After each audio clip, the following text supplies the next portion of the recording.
You may kindly take your seats, Your Excellency. Your Excellency, the President, Your Excellency, the Deputy President, Your Excellency, the Prime Cabinet Secretary, members of the National Security Council present, honored guests, distinguished ladies and gentlemen. This state ceremony, the swearing in of the newly appointed Director General of the National Intelligence Service, is convened pursuant to Article 74 of the Constitution. This ceremony is also in fulfillment of the legal requirements arising under Section 19 of the National Intelligence Act. Your Excellency, the stated provision of the law obligates a person appointed as a Director General of the Intelligence Service to take and subscribe to the oath of allegiance before the President as a prerequisite to formally assuming office as a nation's spy master. In that regard, Mr. Noordin Haji, having been duly appointed as a Director General of the National Intelligence Service, via Kenya Gazette Notice Number 7688 of 2023, we therefore confirm that the state ceremony is properly convened.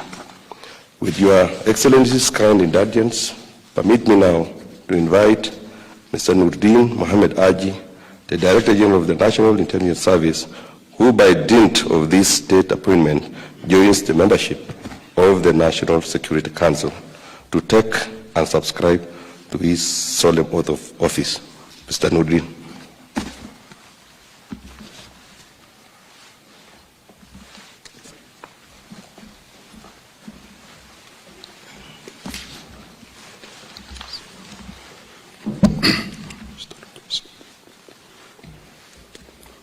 I, Noordin Haji, do hereby swear by the Almighty God that I shall be faithful and bear true allegiance to the Constitution and Republic of Kenya, that I will at all times obey, protect, preserve, and defend the Constitution of the Republic of Kenya and all other laws of the Republic, that I will protect and uphold the sovereignty, integrity, and dignity of the people of the Republic of Kenya, that I will diligently serve the people of the Republic of Kenya without fear, favor, bias, affection, or ill will, that in the exercise of the functions entrusted upon me, I will at all times subject myself to the Constitution of the Republic of Kenya, the National Intelligence Services Act, and all other laws relating now or in the future in force relating to my appointment in the National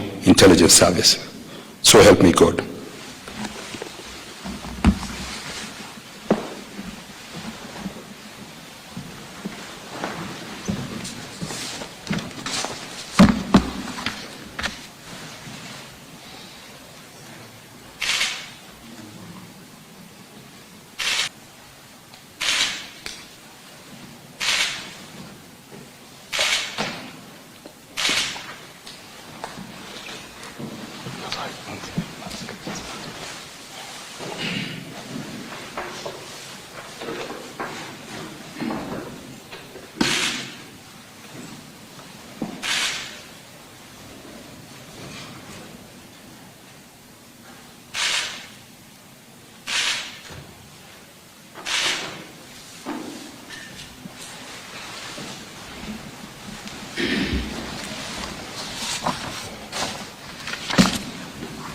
Congratulations, Mr. Noordin. My very best wishes, and I look forward to working with you.